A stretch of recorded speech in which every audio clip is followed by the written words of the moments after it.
నమస్తే HCV news కు స్వాగతం. నా పేరు రస్తా. ముందుగా ముఖ్యాంశం. మండలంలోని అంగలకుదురు గ్రామంలో స్వర్గీయ ఎన్టీఆర్ కాంస్య విగ్రహ ఏర్పాటుకు భూమి పూజ చేసిన తెలుగుదేశం అతిరథ మహారథులు. అన్నార్థుల సేవ, ఆధ్యాత్మిక సేవ రెండూ అవసరమే. శ్రీ వికసన శ్రీనివాస్ ట్రస్ట్ కార్యక్రమంలో 3 టౌన్ సిఐ ఎస్ సాంబశివరావు. విశ్వవిఖ్యాత నట సౌరభామ ప్రజలే దేవులుగా భావించిన ప్రజానాయకుడు ఎన్టీఆర్ కాంస్య విగ్రహ ఏర్పాటుకు ఎన్టీఆర్ అభిమాని హెచ్సివి ఎండి కరణం వెంకటేశ్వరరావు 3 లక్షల వితరణ. తెలుగు చలనచిత్ర చరిత్రలో విభిన్న పాత్రలకు ప్రాణప్రతిష్ఠ చేయడమే కాక తెలుగుదేశం పార్టీ వ్యవస్థాపకుడిగా ప్రజల హృదయాల్లో చిరస్థాయిగా నిలిచిపోయిన స్వర్గీయ నందమూరి తారక రామారావు కాంస్య విగ్రహ ఏర్పాటుకు మండలంలోని అంగలకుదురు గ్రామ నడిబొడ్డున భూమి పూజ కార్యక్రమాన్ని పార్టీలోని అతిరథ మహారథ నాయకుల ఆధ్వర్యంలో అత్యంత వైభవంగా నిర్వహించారు. ఈ విశేష కార్యక్రమానికి పట్టభద్రుల ఎమ్మెల్సీ ఆలపాటి రాజేంద్ర ప్రసాద్, జిల్లా పరిషత్ చైర్పర్సన్ కత్తెర హెనీ క్రిస్టినా, వేమూరు ఎమ్మెల్యే నక్కా ఆనందబాబు, జిల్లా తెలుగుదేశం పార్టీ అధ్యక్షులు పిల్లి మాణిక్యాలరావు, మాజీ మంత్రిని సన్నపనేని రాజకుమారి, రాష్ట్ర తెలుగుదేశం పార్టీ నాయకులు Kattela Suresh Kumar, Kakatiya bank chairman DL Kantharao, urban bank chairman Mangamuri Hariprasad, Telugu యువత నాయకులు కోగంటి రోహిత్ తదితర ప్రముఖులు భూమి పూజ కార్యక్రమంలో పాల్గొన్నారు. ఈ సందర్భంగా ఏర్పాటు చేసిన సభా వేదికపైన వితరశీలి హారిక కేబుల్ విజన్ ఎండి కరణం వెంకటేశ్వరరావు ఎన్టీఆర్ విగ్రహ ఏర్పాటుకు తమ వంతుగా 3 లక్షల రూపాయల నగదు చెక్కును పట్టభద్రుల ఎమ్మెల్సీ ఆలపాటి రాజేంద్ర ప్రసాద్ కు అందజేయగా అతిరథ చేతుల మీదుగా గ్రామ సర్పంచ్ ఊసరపు రాజలక్ష్మి, మాజీ ఎంపీ సూర్యదేవర వెంకటరావులకు అందజేశారు. ఈ సందర్భంగా పట్టభద్రుల ఎమ్మెల్సీ ఆలపాటి రాజేంద్ర ప్రసాద్ మాట్లాడుతూ అన్న నందమూరి తారక రామారావు విగ్రహ నిర్మాణంలో అభిమానుల భాగస్వామ్యం అభినందనీయమని అన్నారు. హెచ్సివి ఎండి కరణం వెంకటేశ్వరరావుకు అభినందనలు తెలుపుతూ వేమూరు ఎమ్మెల్యే నక్కా ఆనందబాబు చేతుల మీదుగా మెమంటో ఇప్పించారు. ఈ కార్యక్రమంలో గ్రామ తెలుగుదేశం పార్టీ అధ్యక్షులు కనగాల శ్రీనివాసరావు, పిఎస్సి అధ్యక్షులు అలపర్తి సుధాకర్, అలపర్తి శ్రీను, అలపర్తి అప్పారావు, జాలద్ వెంకటేశ్వరరావు, గ్రామ తెలుగు యువత, గ్రామ పెద్దలు, మహిళలు పాల్గొన్నారు.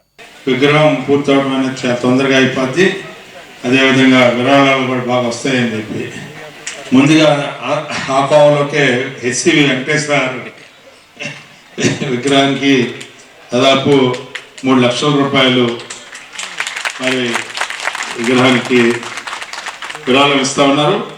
ఈ చెక్ మన ముగ్గురు అతిథులు, అదేవిధంగా సురేష్ గారు, వీళ్ళందరూ కలిసి, కాంతారావు గారు, వీళ్ళందరూ కలిసి ఈ గ్రామానికి ఇవ్వాల్సిందిగా కోరుతా ఉన్నాం. గ్రామ పార్టీ సీను గారికి.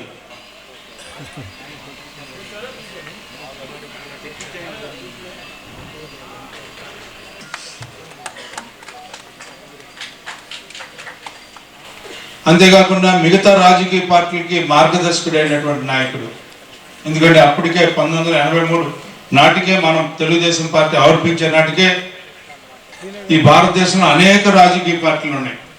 చిన్న పార్టీలు కానీ, జాతీయ పార్టీలు కానీ, ప్రాంతీయ పార్టీలు కానీ, ఎన్నో రాజకీయ పార్టీలు ఉన్నాయి. వీళ్ళందరికీ కలిపి ఆయన మార్గదర్శకుడయ్యాడు. ఇది రాజకీయం అంటే చూపించాడు. 4 గోళ్ల మధ్యలో కాదు, నలుగురు మధ్యలో రాజకీయం అని చెప్పాడు.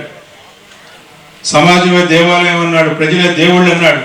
అందరూ చాలా రకాలుగా చెప్పారు, కానీ ఆయన చెప్పింది ఆచరించినటువంటి మహానుభావుడు. చాలామంది మనం చెప్తూ ఉంటాం, 15 ఏళ్ళు చేశారు, 20 ఏళ్ళు చేశారు, ఇట్లా మనం చెప్పుకుంటూ ఉంటాం. కానీ ఆయన చేసింది 7 ఏళ్ళు అయినా సరే ముఖ్యమంత్రిగా. ఆయన ఈ దేశంలోనే ఈ రోజున ఎన్నో సంక్షేమ పథకాలకి మార్గదర్శకుడయ్యాడు. రాజకీయాలకి కొత్త అర్థాన్ని ఇచ్చాడు. ఆ రకంగా అభివృద్ధి ఒకవైపు, సంక్షేమం ఒకవైపు, సామాజిక మార్పు కూడా ఆయన చైతన్యం చూపించినటువంటి వ్యక్తి. ఆనాడు మరి ఎంఆర్పిఎస్ వాళ్ళు ఒప్పుకుంటారు లేదో నాకు తెలియదు, కానీ అరుంధతీయుడు అని చెప్పి మొట్టమొదటిగా సంబోధించినటువంటి నాయకుడు ఎవరైనా ఉన్నారంటే అన్న నందమూరి తారక రామారావు దానికి శ్రీకారం చుట్టాడని చెప్పి నా భావన. అలాంటి సామాజిక మార్పుకి చైతన్యం పలికినటువంటి నాయకుడు అన్న నందమూరి తారక రామారావు. మరి అంతేకాకుండా మనం గమనించినట్లయితే రాజకీయ సంస్కరణలు, ఒక గుడ్ గవర్నెన్స్, రాజకీయ సంస్కరణ ద్వారా ఒక మంచి పాలనని నాంది పలికినటువంటి ఒక గొప్ప నాయకుడు అన్న నందమూరి తారక రామారావు. ఎందుకంటే మనం చాలా సందర్భాల్లో చూస్తూ ఉంటాం, ఎక్కడో సమితిలు ఉన్నాయి, మరి ఆ సమితులన్నా తీసుకొచ్చి మన ఇంటి గుమ్మం ముందల పాలన తీసుకొచ్చి పెట్టినటువంటి మండల వ్యవస్థను తీసుకొచ్చి మన ఇంటి ముందల పాలన పెట్టినటువంటి నాయకుడు. అంతేకాకుండా ఆ రోజున ఉన్నటువంటి కరణం మున్సిపల్కి పెత్తనం తీసేసి సామాన్య మానవుడికి పెత్తనం ఇచ్చినటువంటి నాయకుడు ఎవరైనా అంటే నందమూరి తారక రామారావు. ఆ రకంగా ఆయన గురించి ఎన్ని రకాలుగా చెప్పినా ఆయన యొక్క ఒక్కొక్క రోజు ఒక్కొక్క చరిత్ర 7 సంవత్సరాలు నడిచిందని చెప్పిన భావన. అదేవిధంగా రాజకీయం అంటే ఎక్కడో మేడల్లో మిద్దల్లో ఉండే వాళ్ళకి, గ్రామానికి ఒకరికో ఇద్దరికో, పట్టణాలకు 10 మందికి 20 మందికి అందుబాటులో ఉన్నటువంటి రాజకీయాన్ని సామాన్యుడు ప్రతి ఒక్కరి ముంగిటికి తీసుకొచ్చినటువంటి మహా వ్యక్తి ఎన్టీ రామారావు గారు. రాజకీయం గురించి ప్రతి ఒక్కరూ మాట్లాడుకోవటం, తెలుసుకోవటం, మనకు ఉన్నటువంటి హక్కులు అధికారాల గురించి వెలుగెత్తి చాటే విధంగా ఒక ప్రజాస్వామ్యాన్ని పరిడివిల్లే విధంగా రాజకీయాన్ని తయారు చేసినటువంటి వ్యక్తి ఎన్టీ రామారావు గారు అని చెప్పి నేను తెలియజేస్తా ఉన్నా. అంతకుముందు ఎవరో తెలియదు, గ్రామంలోకి ఒక ఎమ్మెల్యే ఎంపీ 5 ఏళ్లలో 1 సార్లు 2 సార్లు వచ్చిపోయేవాడు. ఎన్టీ రామారావు గారు తెలుగుదేశం పార్టీ స్థాపించినప్పటి నుంచి ఎమ్మెల్యే కావచ్చు, ఎంపీ కావచ్చు, ఎంపీపీ కావచ్చు, ప్రతినిత్యం ప్రజల్లో ఉండాలి. ప్రజల దగ్గరికి వెళ్ళకపోతే ఏ రోజైనా నిలదీసేటటువంటి పరిస్థితులు, రాజకీయాల్లో పబ్లిక్ లో అవేర్నెస్ తీసుకొచ్చినటువంటి ఒక గొప్ప రాజకీయ నీతిజ్ఞుడు, రాజకీయవేత్త ఎన్టీ రామారావు గారు అని చెప్పి అటువంటి వ్యక్తి వారసుడిగా తెలుగుదేశం పార్టీ బాధ్యతల్ని స్వీకరించి మరి ఈ రోజు దాదాపు 32 సంవత్సరాల నుంచి తెలుగుదేశం పార్టీని దేదీప్యమానంగా కార్యకర్తల బలంతో కార్యకర్తలను పటిష్టం చేసుకుంటూ ఒక పూర్తి స్థాయి రాజకీయ వేత్తగా, రాజకీయ పక్షంగా జాతీయ స్థాయిలో ఈ పార్టీని నిలబెడుతూ ముందు నడిపిస్తున్నటువంటి వ్యక్తి చంద్రబాబు నాయుడు గారు. దూరదృష్టి, ముందు చూపుతో పార్టీ కానీ ఈ రాష్ట్రంలో మనే కాదు భారతదేశంలోనే మన పార్టీకి ఉన్నటువంటి ఫౌండేషన్ కానీ, కార్యకర్తల బలం కానీ ఏ పార్టీకి లేవని చెప్పడానికి చాలా సంతోషంగా ఉంది. ఖచ్చితంగా ఈ పార్టీ ఏ విధంగా మనగలుగుతా ఉంది, ఏ విధంగా డెవలప్ అవుతా ఉంది అనేది వారి ఆశీస్సులు ఎప్పుడు కూడా మనకు ఉంటాయి. అటువంటి మహానుభావుడి విగ్రహావిష్కరణ ఇక్కడ చేసుకుంటాం అనేది సరికాదు, నిరంతరం వారి యొక్క స్ఫూర్తిని ప్రేరణగా తీసుకొని ముందుకు పోవడం తెలుగుదేశం పార్టీ కార్యకర్తలుగా మనందరూ విధి అని చెప్పి సందర్భంగా తెలియజేసుకుంటూ, ఈ రోజు చంద్రబాబు నాయుడు గారి దయవల్ల, లోకేష్ గారి దయవల్ల నేను రాజేంద్ర ప్రసాద్ గారి ఫ్యాక్టరీలో తయారు కాబట్టినటువంటి ఒక నాయకుడు అని చెప్పేసి గర్వంగా చెప్పుకుంటా ఉన్నాను. తెనాలిలో డబుల్ హార్స్ కంపెనీ లేకపోతే మిల్లులు అవి ఉన్నాయి. తెనాలిలో ఒక రాజకీయ కార్ఖానా ఉంది. ఆ రాజకీయ కార్ఖానాలో నాయకులు తయారవుతారు. వాళ్ళకి విలువ ఉంటది, వాళ్ళకి గౌరవం ఉంటది, వాళ్ళకి క్రమశిక్షణ ఉంటది, వాళ్ళకి వాక్చాతుర్యం ఉంటది, వాళ్ళకి అనేక విషయాల పట్ల అవగాహన ఉంటది. ఆ ఫ్యాక్టరీ నడిపే వ్యక్తి ఆలపాటి రాజేంద్ర ప్రసాద్ గారు. ఆ ఫ్యాక్టరీలో సాగబెట్టబడినటువంటి ఇక కొడితే సుత్తి తీసుకొని నిప్పుల్లో కాల్చి సుత్తి తీసుకొని కొడితే సాగి సాగి సాగి సాగలేని స్థితికి వచ్చి నునుపెక్కినటువంటి ఆయుధంగా తయారైనటువంటి వ్యక్తులని నేను భావిస్తా ఉన్నా. వాళ్ళందరి సహకారంతో ఈరోజు జిల్లా అధ్యక్షుడిగా నాకు ఈ రోజు అవకాశం వచ్చింది. పండగ జరిగిన, పబ్బం జరిగిన, విగ్రహావిష్కరణ జరిగిన, శంకుస్థాపన జరిగిన, నలుగురు కూర్చొని మాట్లాడుకున్న జగన్మోహన్ రెడ్డిని రాష్ట్రంలో రాజకీయంగా సమాధి చేయాలనే ఆలోచనలతోటే మాట్లాడుకుంటారని చెప్పేసి కోరుకుంటూ విగ్రహ ఆవిష్కరణకి వెళ్ళాను. కానీ విగ్రహానికి ఫౌండేషన్ వేయటం అనేది ఫస్ట్ వచ్చాను నేను. మరి అన్ని చోట్ల జరిగిందేమో నాకు తెలియదు. ఎంత గొప్ప విషయం ఇది.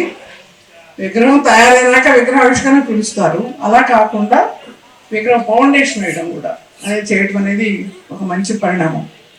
దీన్ని బట్టి నాకేమర్థమైందంటే ఈ ఊరు వాళ్ళంతా చాలా తెలివైన వాళ్ళు. ఫౌండేషన్ వేసిన దగ్గర నుంచి విగ్రహం కట్టే లోపల చాలా మంది దాతలు ముందుకు వస్తారు కదా, మంచి పని చేస్తున్నారని మీకు సపోర్ట్ ఉంటుంది. అందుకే వాళ్ళు ఇంతమంది సపోర్ట్గా వచ్చారు. ఏదేమైనా ఎన్టీఆర్ గారి విగ్రహ మరి శంకుస్థాపన విషయంలో పాల్గొన్నందుకు చాలా సంతోషం.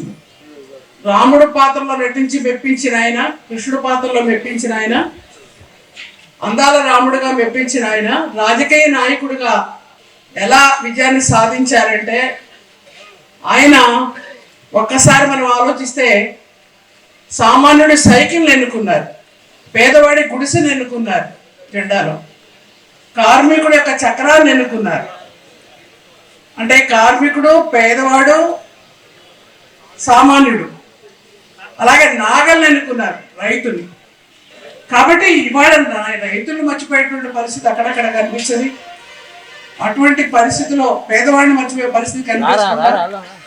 ఆనాటి నుంచి ఈనాటి వరకు కూడా తెలుగుదేశం పార్టీ వాటిని ఆచరిస్తూ ఆ పాత్ర వేస్తే ఇది అన్నగారికే కరెక్ట్గా, ఎన్టీ రామారావు గారికే కరెక్ట్గా ఉంటుంది అన్నట్టుగా చక్కగా ఎంతో మరి నటనలో సినిమాలో మంచి పేరు తెచ్చుకొని ఒక నట సార్వభౌమంగా పేరు తెచ్చుకున్నటువంటి మరి ఎన్టీ రామారావు గారు తర్వాత తన రాజకీయ ప్రస్థానంలోనికి అడుగుపెట్టి బడుగు పేద బలహీన వర్గాలకి ఒక ఆశాజ్యోతిగా నిలిచి ఎంతో మంది పేదలకి సేవ చేసినటువంటి గొప్ప వ్యక్తి మన ఎన్టీఆర్ అన్నగారు. ఇప్పుడు అన్నగారు అన్నట్టు 2 కిలో బియ్యం 2 రూపాయలకి ఇచ్చి ఎంతో మంది పేదలను ఆదుకున్నారు. గృహం లేని వారికి గృహాలు కట్టించడం కానివ్వండి, మరి సంక్షేమ పథకాల విషయంలో ప్రతి సంక్షేమ పథకాన్ని అందించి ప్రతి ఒక్క పేదవాడిని ఆదుకున్నటువంటి విషయంలో మరి ముందుగా ఉండి ఒక గొప్ప వ్యక్తిగా, ఒక గొప్ప ముఖ్యమంత్రిగా నిలిచినటువంటి ఘనత ఎన్టీ రామారావు గారికి. నాకు 7 సంవత్సరాలు ఈ అంగళకుదురు సేవ చేసిన అబ్బాయినందుకు మొదటిసారిగా 7 సంవత్సరాలు నేను అత్యధిక సంవత్సరాలు చేసిన ఈ గ్రామ ప్రెసిడెంట్గా మీ అందరికి కూడా ధన్యవాదాలు తెలియజేస్తున్నాను. ఈ అవకాశం ఇచ్చిన మా ప్రీతమ నాయకుడు ఆలపాటి రాజప్రసాద్ గారికి ధన్యవాదాలు. అలాగే నన్ను గౌరవించి మళ్ళీ 2 సంవత్సరాల అవకాశం మనకి ఇచ్చినందుకు ఈ గ్రామస్తుల ప్రతి ఒక్కరికి కూడా కార్యకర్తలకు, నాయకులకి నన్ను నడిపించినటువంటి మరి సూర్య వెంకటరావు గారు, హెచ్వి వెంకటేశ్వర గారు, అలపతి సుధా గారు, శ్రీకృష్ణ, మరియు గురుదేవర బోసు, జాల వెంకటేశ్వర గారు, సర్పంచ్ ఓసూరు రాజలక్ష్మి, మన పంచాయతీ బోర్డు మెంబర్లందరికీ కూడా ఈ సభాముఖంగా ధన్యవాదాలు తెలియజేసుకుంటున్నాను. విధి నిర్వహణలో కటుగా కనిపించిన తన నరనారాయణ ఆధ్యాత్మిక భావన ఉందని, శివ పరివారాన్ని బాల్యం నుంచి ఆరాధించి తిరుపతి వెంకటేశ్వర స్వామి అనుగ్రహం కూడా తనకు లభించిందని శ్రీ వికనస్ శ్రీనివాస్ ట్రస్ట్ నిర్వహించిన శ్రీ వెంకటేశ్వర గానామృత కార్యక్రమంలో పాల్గొన్న సందర్భంగా 3 టౌన్ సిఐ ఎస్ సాంబశివరావు తమలోని ఆధ్యాత్మిక దృక్పథాన్ని భక్తులతో పంచుకున్నారు. ఆధ్యాత్మిక సేవయే పరమావధిగా ఏర్పడిన శ్రీ వికసన శ్రీనివాస ట్రస్ట్, శ్రీ పంచముఖ ఆంజనేయ స్వామి సంకీర్తన బృందం సంయుక్త నిర్వహణలో బాలాజీరావుపేట ప్రియా డిలక్స్ ఎదురుగా గల కోట బద్రీనాథ్ గుప్తా స్థలం ప్రాంగణంలో నారాయణ అష్టాక్షరి క్షేత్రంగా నామకరణం చేసి శ్రీ వెంకటేశ్వర స్వామి వారి ప్రియభక్తుల ప్రోత్సాహంతో శ్రీ కళ్యాణ వెంకటేశ్వర స్వామి వారి ఆలయ నిర్మాణానికి రూపకల్పన చేశారు. ఈ సందర్భంగా 7 కొండలవాడికి 7 శనివారాలు గానామృత సేవా కార్యక్రమాన్ని ఎంతో భక్తి శ్రద్ధలతో నిర్వహిస్తున్నారు. 6వ శనివారం గానామృత సేవా కార్యక్రమంలో 3 టౌన్ సిఐ ఎస్ సాంబశివరావు ఆత్మీయ అతిథిగా పాల్గొని శ్రీ వెంకటేశ్వర స్వామి వారి సేవలో తరించారు. ట్రస్ట్ నిర్వాహకుల సమక్షంలో అర్చక స్వాములు ఆశీర్వచనం అందజేశారు. కార్యక్రమాన్ని ఉద్దేశించి 3 టౌన్ సిఐ ఎస్ సాంబశివరావు మాట్లాడుతూ మానవ జన్మకు పరమార్థం అన్నార్థుల సేవలో ఆధ్యాత్మిక సేవలో ఉన్నాయన్నారు. తమ స్వగ్రామమైన వేటపాలెం గ్రామంలో తమ వంతుగా చేపట్టిన ఆధ్యాత్మిక సేవలను వివరించారు.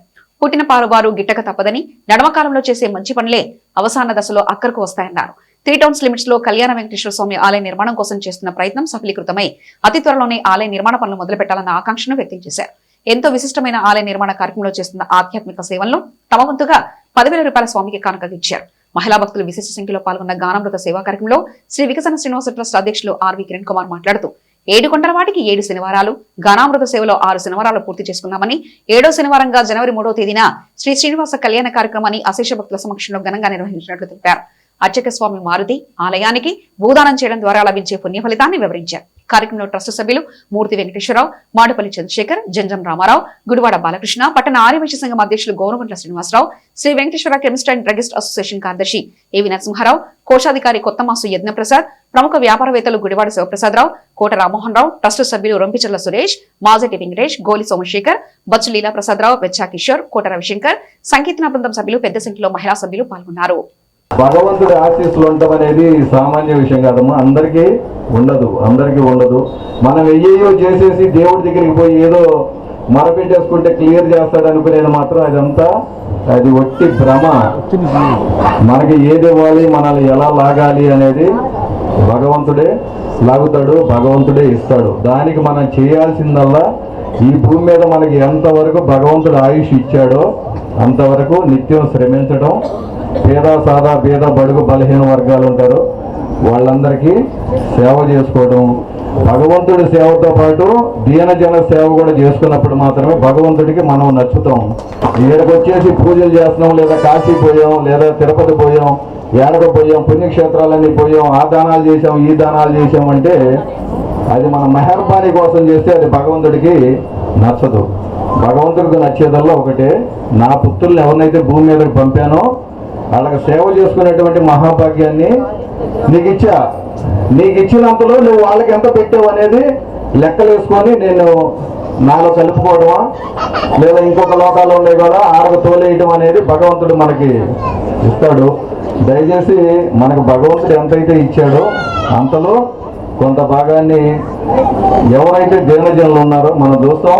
తెనాలి పట్టణంలో దాదాపు బీదలు, ఆ ఫుట్పాత్ మీద పడుకునే వాళ్ళు దాదాపు 200-300 మంది ఉంటారు. అలాంటి వాళ్ళకి చాలా మంది ఇక్కడ రైల్వే స్టేషన్ దగ్గర రోజు భోజనం పెడతా భగవంతుడి తరపున వాళ్ళు వచ్చి పెట్టినట్టుగా కనిపిస్తూ ఉంటుంది నాకు. అట్లా అలాంటి వాళ్ళకి మాత్రమే భగవంతుడి ఆశీస్సులు ఉంటాయి. తెనాలి పట్టణంలో 2 లక్షల మంది ఉంటే కేవలం ఇక్కడ మనం ఈ 200 మంది మాత్రమే ఈ గానామృతానికి వచ్చామంటే మన కుటుంబానికి వెంకటేశ్వర స్వామి ఆశీస్సులు ఉన్నాయడానికి ఇదే నిదర్శనంగా చెప్పుకోవచ్చు. కానీ కలియుగం కాబట్టి ఇది మన స్వార్థం ఎక్కువ అవుతుంది. కానీ వచ్చే వారం వాళ్ళ సేవకుని దయచేసి మీతో పాటు ఇంకొక 4 తీసుకొస్తే మీకు ఒక సేవ కాదు 4 సేవలు వస్తే మీ కుటుంబాలు కూడా 7 తరాల పాటు ఏడుకొండల స్వామి ఆశీస్సులు ఉంటాయని మనస్ఫూర్తిగా మేము ప్రార్థిస్తున్నాం. ఎందుకంటే కలియుగంలో ప్రత్యక్షమైనటువంటి మన వెంకటేశ్వర స్వామిని భక్తితో కొలిచిన సేవ చేసినా కూడా ఆయన మన వెన్నంటే ఉండి మనకి తోడుంటాడు. అటువంటి కార్యక్రమానికి వచ్చే వారం 7వ వారం పౌర్ణమి పర్వదినం ధనుర్మాసం శనివారం శివముక్కోటి ఎన్ని పర్వదినాలు కలిసి వచ్చినటువంటి వచ్చే శనివారం కాబట్టి 7వ శనివారం మనకి ఎర్లీ మార్నింగ్ అంటే కళ్యాణం ఉంది కాబట్టి ఈ యొక్క గానామృతాన్ని ఉదయం 7 గంటలకే మనం ప్రారంభించుకుంటాం. 7 గంటలకి గానామృతం పూర్తి చేసుకుని 10 గంటల 15 నిమిషాలకి శ్రీనివాస కళ్యాణ మహోత్సవాన్ని అంగరంగ వైభవంగా మనం నిర్వహించుకునేందుకు తిరుమల తిరుపతి దేవస్థానం నుండి అనేక మంది వైకాల సాగవ పండితులు కూడా ఈ యొక్క కార్యక్రమం చేస్తున్నారు. 8 మార్లు రాగిరేఖ మీద రాసి విశేషంగా 1,00,000 పైగా ఆ యంత్రాన్ని స్థాపన చేస్తున్నటువంటి మాత్రమైన క్షేత్రం ఇది. అటువంటి పరిపూర్ణమైన క్షేత్రంలో భూదానం చేయడం మహద్భాగ్యం. మనం మొదటగా చెప్పుకున్నాం మామూలు బలి చక్రవర్తి చేశాడు భూదానం అని, కానీ నారాయణమూర్తి కూడా భూదానం చేసి ధరించాడు. ఏ అవతారంలోయా అంటే మనకు తెలుస్తూ ఉంటుంది. దశావతారాల్లో మత్స్యకూర వరాహస్య నారసింహస్య వామన రామో రామస్య కృష్ణ కలిగినే వద్ద అని ఆ ప్రాదుర్భావ దశావతారాల్లో ఒకటైనటువంటి పరశురామ అవతారం. తాళపాక అన్నమాచార్యుల వారికి ప్రీతిగా సంకీర్తన సంస్థ ఆధ్వర్యంలో అన్నమయ్య పదాంజలి కార్యక్రమాన్ని రామకృష్ణ కవి కళాక్షేత్రంలో ఏర్పాటు చేయనున్నట్లు ఆ సంస్థ వ్యవస్థాపకులు డాక్టర్ కె పురుషోత్తంరావు తెలిపారు. స్థానిక రామకృష్ణ కవి కళాక్షేత్ర ప్రాంగణంలో శనివారం డాక్టర్ పురుషోత్తంరావు మీడియాతో మాట్లాడుతూ ఈ నెల 28వ తేదీ ఆదివారం సాయంత్రం 6 గంటల నుంచి సంకీర్తన సంస్థ 9వ కార్యక్రమంగా అన్నమయ్య పదాంజలి కార్యక్రమాన్ని కళాక్షేత్రంలో నిర్వహించనున్నట్లు తెలిపారు. ఈ కార్యక్రమంలో పొన్నపల్లి గోపాలకృష్ణమూర్తికి సంకీర్తన సంస్థ ద్వారా పురస్కారం అందజేయనున్నట్లు తెలిపారు. విశేషమైన అన్నమాచార్య సంకీర్తన కార్యక్రమంలో సంగీత అభిమానులు పాల్గొని ప్రతి సంవత్సరం మాదిరిగానే ఈ సంవత్సరం కూడా జయప్రదం చేయాలని ఆకాంక్షించారు. రేపు అనగా 28వ తారీఖు ఆదివారం సాయంత్రం 6 గంటల నుంచి 8:30 వరకు మా సంకీర్తన సంస్థ ప్రతి సంవత్సరం నిర్వహిస్తున్న అన్నమయ్య సంకీర్తన కార్యక్రమం ఈసారి మరింత అద్భుతంగా దృశ్య శ్రవణానందకరంగా ఈసారి డిజిటల్ స్క్రీన్లో మంచి ఆర్కెస్ట్రాతో స్థానిక కళాకారులతో చిన్నపిల్లలతోటి తర్ఫీదు పొందుతున్న చిన్నపిల్లల్ని వాళ్ళని బాగా ట్రైన్ చేసి ఎప్పటిలాగే శ్రమతో అనుకోకూడదు ఇష్టంతో మేము నిర్వహిస్తున్న ఇది మా 9వ కార్యక్రమం. ప్రతిసారి దిగ్విజయంగా నిర్వహిస్తూ వచ్చాం. అందరి మన్ననలు పొందాం. స్వామివారి దీవెనలు అందుకున్నాం. ఈసారి కూడా మా కార్యక్రమం అంతకంటే ఎంతో మనోరంజకంగా సాగుతుందని మేము ఆశిస్తూ శ్రీ వెంకటేశ్వరుడి కృపతో ఈ కార్యక్రమాన్ని నిర్వహిస్తూ మిమ్మల్ని అందరినీ సాదరంగా ఆహ్వానిస్తున్నాను. వచ్చి మా కార్యక్రమాన్ని భక్తి సంగీతాన్ని ఆస్వాదించి మీరందరూ తన్మయులవుతారని శ్రీ వెంకటేశ్వరుడి కృపకు పాత్రులవుతారని మనసారా కోరుకుంటున్నాను. తెనాలి రామకృష్ణ కవి కళాక్షేత్రం ప్రతిసారి మేము ఇక్కడే నిర్వహిస్తూ ఉన్నాము. ఖచ్చితంగా సమయపాలన పాటిస్తూ సాయంత్రం 6 గంటల నుంచి 8:30 వరకు మా కార్యక్రమం జరుగుతుంది. అందరికీ ఇదే మా ఆహ్వానం. భారీ లారీని స్కూటర్ పైకి ఎక్కించి 20 గజాల వరకు లారీతో పాటు ఈడ్చుకెళ్లిన లారీ డ్రైవర్ బాధితుడి పట్ల నిర్భయంగా నిర్లక్ష్యంగా వ్యవహరించిన ఉదంతం విజయవాడ రహదారిలో ఆటోనగర్ సమీపంలో చోటు చేసుకుంది. బాధితుడు భాస్కర్ కథనం మేరకు వివరాలు ఇలా ఉన్నాయి. విజయవాడ నుంచి తన ద్విచక్ర వాహనంపై తెనాలి వస్తున్న భాస్కర్ వాహనాన్ని వెనకగా వచ్చిన AP16 TV 2416 నంబర్ ప్లేట్ గల అశోక లేలాండ్ వాహనం స్కూటర్ని ఢీకొనగా లారీ ముందు బంపర్తో ద్విచక్ర వాహనంతో సహా భాస్కర్ చిక్కుకున్నాడు. 20 గజాల వరకు ద్విచక్ర వాహనంతో సహా భాస్కర్ ను లారీ ఈడ్చుకు వెళ్తుండగా డ్రైవర్ పట్టించుకునే పరిస్థితి. వెనుక వాహనంపై వస్తున్న వ్యక్తి గమనించి లారీ నాపి ద్విచక్ర వాహనాన్ని భాస్కర్ ను బయటకు తీశారు. ఈ విషయంపై గాయాలైన భాస్కర్ కు వైద్యం చేయించకుండా లారీ డ్రైవర్ తప్పుకోవడంతో బాధితుడు భాస్కర్ వాస్తవ పరిస్థితిని మీడియాకు వివరించారు. హైవేలపై తిరిగే భారీ వాహనాల వల్ల ప్రమాదం జరిగితే బాధితుని పట్టించుకునే పరిస్థితికి ఇదో నిదర్శనం. చట్టం పట్ల న్యాయం పట్ల లెక్కలేని నిర్లక్ష్య వైఖరి గల ఇటువంటి డ్రైవర్ల పట్ల అధికారులు కఠినంగా వ్యవహరించాల్సిన అవసరం ఉంది. నా పేరు భాస్కర్ అండి. నేను విజయవాడ నుంచి తెనాలి వస్తున్నాను. ఆటోనగర్ దగ్గరికి వచ్చేటప్పుడు వెనక నుంచి ఒక లారీ వచ్చి గుద్దింది. దగ్గర 20 అడుగుల పైన కింద కేసి ఫ్రంట్ టైర్ల కిందే 20 అడుగుల దగ్గర 4 కేసులు లాక్కొని వచ్చింది. అడిగితే ఏమో తర్వాత లేచిన తర్వాత అందరూ చూశారు, లేపారు అందరూ. నాకు మొత్తం లెఫ్ట్ సైడ్ అంతా బాగా దెబ్బలు తగిలినాయి. తర్వాత బ్యాక్ స్పైనల్ కార్డ్ దగ్గర కూడా దెబ్బలు తగిలినాయి. డ్రైవర్ని అడిగితే బ్రేక్ పడలేదు అని చెప్పి మాట్లాడుతున్నా. సరే బాబాయ్, నాకైతే పర్లేదు, దెబ్బలు తగిలినాయి, మిగతాలంటే చచ్చిపోతే నాకే ఉంది, నాకు బండి కాగితాలన్నీ ఉన్నాయి, స్టేషన్లో కేసు పెట్టుకుంటే గంటలో బయటకు వచ్చేస్తాయి, ఎవరేం చేసుకుంటారు చేసుకోండి అన్నట్టు మాట్లాడుతున్నారు. రెక్లెస్గా చేతనే చేసుకోండి అన్నట్టు మాట్లాడుతున్నారు. అసలు ఇర్రెస్పాన్సిబిలిటీగా మాట్లాడుతున్నారు. ఏం సమాధానం లేదు. కనీసం కొన్ని హాస్పిటల్ తీసుకెళ్ళమన్నా సరే ఏం రెస్పాండ్ అవ్వట్లేదు, తర్వాత చూసుకుంటాను నేను అన్నట్టు మాట్లాడుతున్నాను. నేను ఆటోనగర్ నుంచి బయలుదేరాను. శాసనపాలెం దగ్గరలోకి వస్తుంటే ఏంటో లారీ లెఫ్ట్ సైడ్కి తిరుగుతుందండి. ఏంటో అని చూస్తే బంపర్ కింద మనిషిని స్కూటీ పడిపోయిందండి. ఈడ్చుకొచ్చాడు, ఆగినాక అన్ని లేపేవండి, బండి పక్కన పెట్టాం, జరిగిందండి. ఖరీఫ్ వరి సాగు పూర్తయిన క్రమంలో రైతులు రెండవ పంటగా జొన్న పంటలు సాగు చేసే విషయంలో వ్యవసాయ అధికారుల సూచనలు పాటించాలని మండల వ్యవసాయ శాఖ అధికారి సుధీర్ బాబు పేర్కొన్నారు. స్థానిక వ్యవసాయ మార్కెట్ యార్డ్ ప్రాంగణంలో తమ కార్యాలయంలో శనివారం మండల వ్యవసాయ శాఖ అధికారి సుధీర్ బాబు మీడియాతో మాట్లాడుతూ ఖరీఫ్ వరి సాగు పనులు పూర్తయ్యాయని, రైతులు రెండవ పంట ఎంచుకునే మొక్కజొన్న విత్తనాలను విత్తన శుద్ధి చేసిన తర్వాత పొలంలో నాటాలన్నారు. రసం పీల్చే పురుగు వల్ల నష్టం లేకుండా మొక్కజొన్న విత్తన శుద్ధి చేయాలన్నారు. రైతుకు అవసరమైన యూరియా కొరత లేకుండా చర్యలు తీసుకున్నట్లు తెలిపారు. యూరియా కొరత ఉంటుందన్న అపోహతో రబీ సాగు మొత్తానికి అవసరమయ్యే యూరియా ఒకేసారి నిల్వ చేయాల్సిన అవసరం లేదన్నారు. రబీ పంటకు దశల వారీగా అవసరమైన యూరియా రైతుకు అందుబాటులో ఉంటుందన్నారు. భూసార పరీక్షకు అనుగుణంగా రబీ సాగులో యూరియా వినియోగించాలని సూచించారు. మెయిన్గా ఏంటంటే మనకి ఈ యూరియా సంబంధించి ఎక్కడా కూడా కొరత లేకుండా, ఇబ్బంది లేకుండా రైతు సోదరులకి చేసే విధంగా తగు ప్రణాళిక సంబంధించి కూడా మేము తీసుకోవడం జరిగింది. ప్రతి నెల ఎంత క్వాంటిటీ మనకి ఈ నెల ఎంత క్వాంటిటీ సరఫరా చేయాలి, నెక్స్ట్ మంత్ ఎంత అనేది కూడా దాని మీద మనం రెడీగా దానికి సంబంధించి ప్రణాళిక చేసుకోవడం అయింది. కాబట్టి ఎటువంటి ఇబ్బంది లేకుండా రైతు సోదరులందరూ కూడా ప్యానిక్ అవ్వద్దండి. యూరియా ఒకేసారి అంటే మనకి 2 దఫాలుగా 3 దఫాలు వేసే యూరియా కూడా ఒకేసారి కొనుగోలు చేయడం జరుగుతుంది. అలా కాకుండా మీరు ఎవరో ప్యానిక్ అవ్వద్దు. ఎట్టి పరిస్థితుల్లో కూడా యూరియా సంబంధించి మనము జొన్న కానీ మొక్కజొన్న కానీ ఏదైతే ఈ పంటలకు తప్పనిసరిగా కూడా అందించడం జరుగుద్ది. ఎటువంటి ఇబ్బంది లేకుండా స్మూత్గా ఖరీఫ్లో ఏదైతే విధంగా చేసుకున్నామో అట్లానే కూడా రబీలో కూడా అదేవిధంగా చేయగలుగుతాము. తప్పనిసరిగా కూడా మీరు అందరూ కూడా ప్యానిక్ అయ్యి అంటే సెకండ్ డోస్ కూడా ముందే తీసుకెళ్ళొద్దు అనేది మా భావన, అంతే తప్ప వేరే ఏం కాదు. రైతు సోదరులందరూ కూడా ఆల్రెడీ వారు కూడా యూరియా సంబంధించి కూడా కొంచెం ఇప్పుడు ఏదైతే ఉందో రికమెండేషన్ డోస్ ప్రకారం వేయాలని తెలియజేయడం అయిందండి. అందరూ కూడా ఏంటంటే కొద్దిగా యూరియా వాడకము ఎక్కువగా ఉన్నది కావున ఏదైతే మనకి నేల పరీక్షలు చేశారో భూసార పరీక్షల ఆధారంగా దానికి సంబంధించి మనం ఆల్రెడీ రైతు సోదరులు కూడా ఆ డాక్యుమెంట్స్ ఇచ్చాము. వాటిలో ఏదైతే రికమెండేషన్స్ ఉన్నాయో దాని దామాస్టర్ ప్రకారం కూడా రైతు సోదరులందరూ కూడా తప్పనిసరిగా యూరియాను ఆ విధంగా చేసుకోవాలని తెలియజేస్తుంది. అయోధ్య బాలరాముని ప్రతిష్ఠ ద్వితీయ వార్షికోత్సవాన్ని ఆంధ్ర వాల్మీకి వాసుదాస స్వామి వారి గురు పరంపరాపీఠం దాసకుటి ఆశ్రమంలో ఘనంగా నిర్వహించారు. మండలంలోని అంగలకుదురు గ్రామం దాసుకుటి గ్రామంలో శనివారం ఏర్పాటు చేసిన సమావేశంలో బీజేపీ మండల పార్టీ అధ్యక్షులు కడియాల నందకిషోర్, విశ్వ హిందూ పరిషత్ నాయకులు అవారు శ్రీనివాసరావు, ఆశ్రమ పీఠాధిపతి సీతారామదాస స్వామి మీడియా ముఖంగా కార్యక్రమాల నిర్వహణ తీరును వివరించారు. కోదండరామ సేవక ధర్మ సమాజం దాసుకుటి ఆశ్రమంలో జనవరి 20 నుండి శ్రీ సీతారామస్వామి వారి గ్రామోత్సవాలు ఉంటాయన్నారు. 20వ తేదీన తెనాలి పట్టణంలో శోభయాత్ర, 21వ తేదీ బుధవారం అంగలకుదురు గ్రామంలో గ్రామోత్సవ శోభయాత్ర ఉంటుందన్నారు. 22వ తేదీ గురువారం అంగలకుదురు దాసకుటి ఆశ్రమంలో శ్రీ సీతారామస్వామి వారి కళ్యాణం, 23వ తేదీ శ్రీ రామ సమేత సత్యనారాయణ స్వామి వారి సామూహిక వ్రతాలు, జనవరి 24వ తేదీ శ్రీనివాస కళ్యాణ కార్యక్రమం ఏర్పాటు చేసినట్లు తెలిపారు. ఈ సందర్భంగా ప్రచార బ్రోచర్లను కరపత్రాలను ఆవిష్కరించారు. కార్యక్రమంలో పట్టాభి, హనుమంత్ ప్రసాద్, కడియాల సునీల్, దేశు నాగరాజు, కె ప్రసాద్, ఆలయ అర్చక స్వాములు పాల్గొన్నారు. ఏదైతే అయోధ్య రామ మందిర నిర్మాణం జరిగిన రోజు చేశాము, అన్నదానం చేశాము, అదేవిధంగా మొదటి వార్షికోత్సవం కూడా మేము ఘనంగా నిర్వహించడం జరిగింది. ఈ సంవత్సరం జనవరి 22వ తారీఖు 2వ వార్షికోత్సవం చేయాలని తలంచి గ్రామ ప్రజలు, మరి రామ భక్తులు, చుట్టుపక్కల పరిసర ప్రాంతాల ప్రజలందరితో కూడా సమాచారాన్ని పంచుకోవాలని చెప్పి ఈరోజు ఈ యొక్క పాంప్లెట్ని, ఈ బ్రోచర్ని మేము రిలీజ్ చేయడం జరుగుతుంది.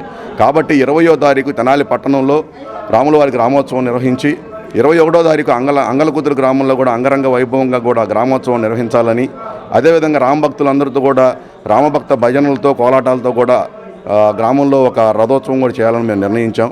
అదేవిధంగా 22వ తారీఖు అన్న సందర్భంతో పాటు రాముల వారి యొక్క అయోధ్య రామ మందిర 2వ వార్షికోత్సవాన్ని కూడా మేము చేయదలిసి ఈ కార్యక్రమాన్ని నిర్వహించడానికి ప్రెస్ మీట్ ఏర్పాటు చేయడం జరిగింది. కాబట్టి ప్రజలందరూ కూడా 20 నుంచి 24వ తారీఖు వరకు జనవరి నెలలో మేము నిర్వహించే కార్యక్రమాలన్నింటినీ కూడా ప్రతిరోజు తప్పకుండా పాల్గొని ప్రతి కార్యక్రమానికి మా అనే భేదం లేకుండా మనదే అనే భావంతో ముందుకు తీసుకెళ్లాలని, ఈ రామభక్తిని విశ్వవ్యాప్తం చేయాలని కూడా రామభక్తులందరినీ కోరుకుంటూ అయోధ్య బాలరాముని ప్రతిష్ట సందర్భంగా ద్వితీయ వార్షికోత్సవంగా జనవరి 22/1/2026 నాడు ఇక్కడ విశేషంగా చేయాలనుకుంటున్నాము.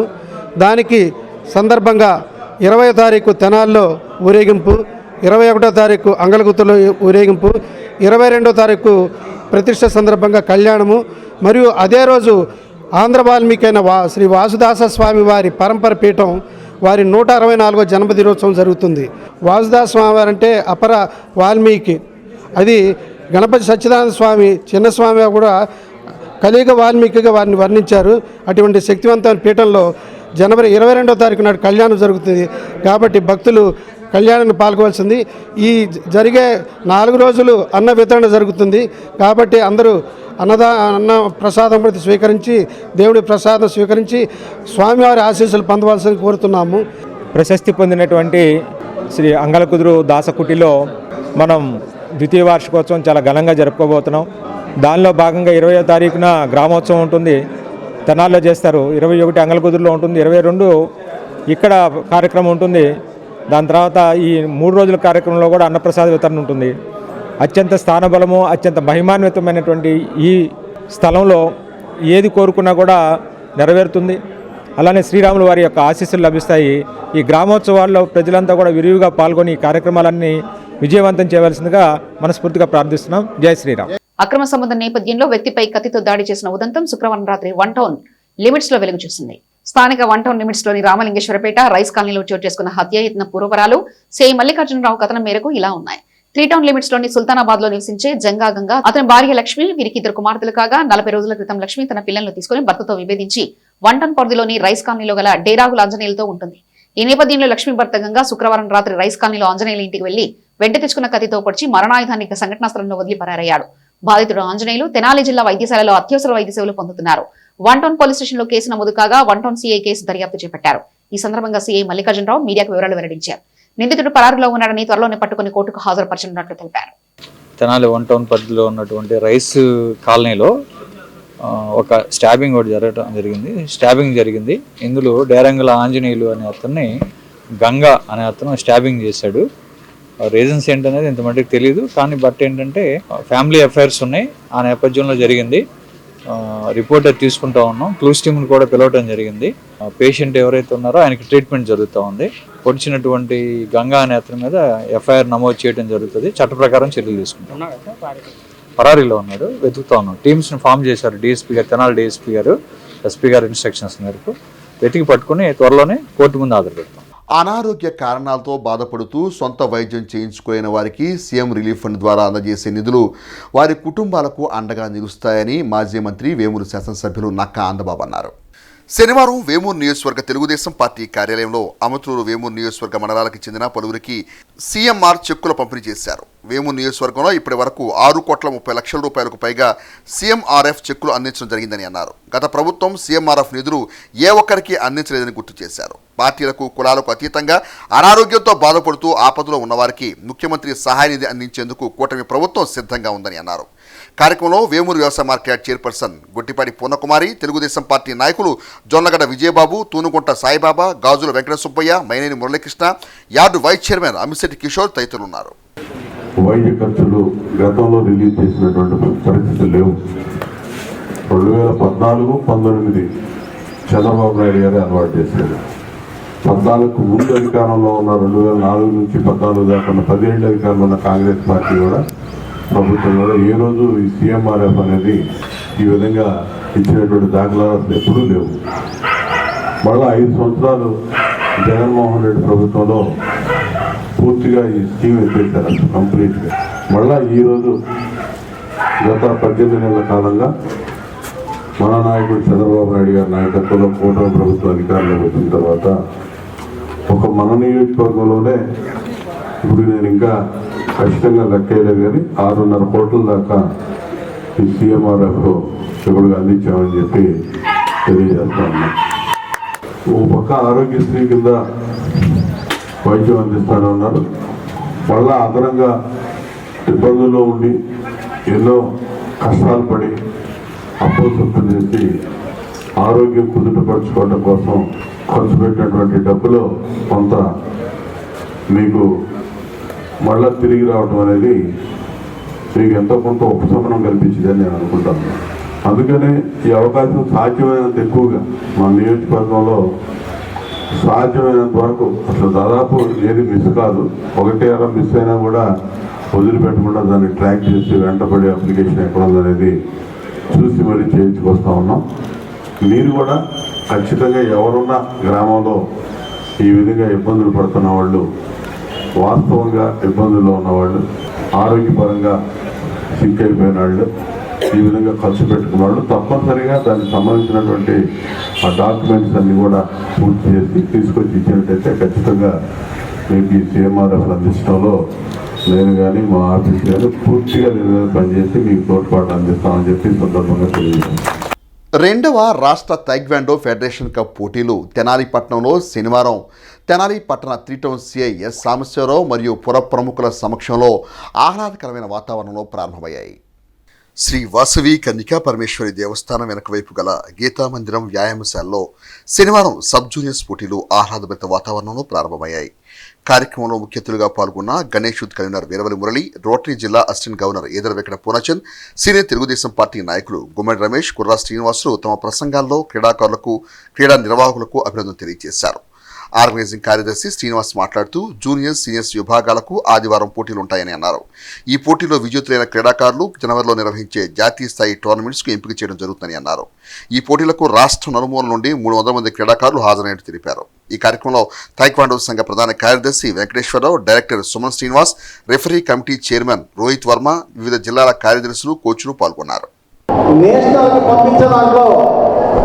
ఒక గొప్ప ప్లాట్ఫారం తెనాలి అనేది నిజంగా తెనాలి ప్రాంత వాసులుగా మా అందరూ కూడా గర్వకారణంగా పెట్టుకోవాలి.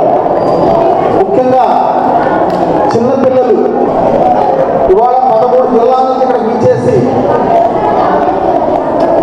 వాళ్ళు నేర్చుకున్నటువంటి టాలెంట్ను ఇక్కడ పట్టుదలతో ప్రదర్శించి వాళ్ళ యొక్క సాధనకి, వాళ్ళ యొక్క శక్తిని నిరూపించిన దాంట్లో వాళ్ళు చూపిస్తున్నటువంటి టాలెంట్.